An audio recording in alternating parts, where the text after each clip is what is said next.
So hello everyone, we got another product and I think this is from Amazon, and my artistic self is coming back, so just ordered this fine liner pens, so drawing marker, and I ordered for 12 because I wanted to just get more variations out of it, so I was more interested to try this one. It's kind of brush, but I think it's leaking. We'll see. Can still write something. Yep, so for calligraphy, I think we can use this.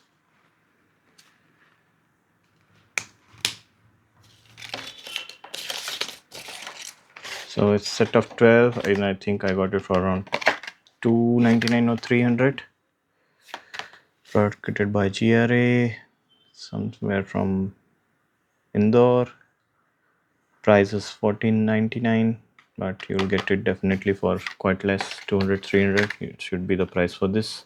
There are few branded ones also, but I think don't know, and we have these all these markings here: 01, 02, 03, 04, 005, 06, 1, 2, 3, 8, 10, and then brush. Okay, I will check whether it is waterproof or not. So yeah, thanks for watching.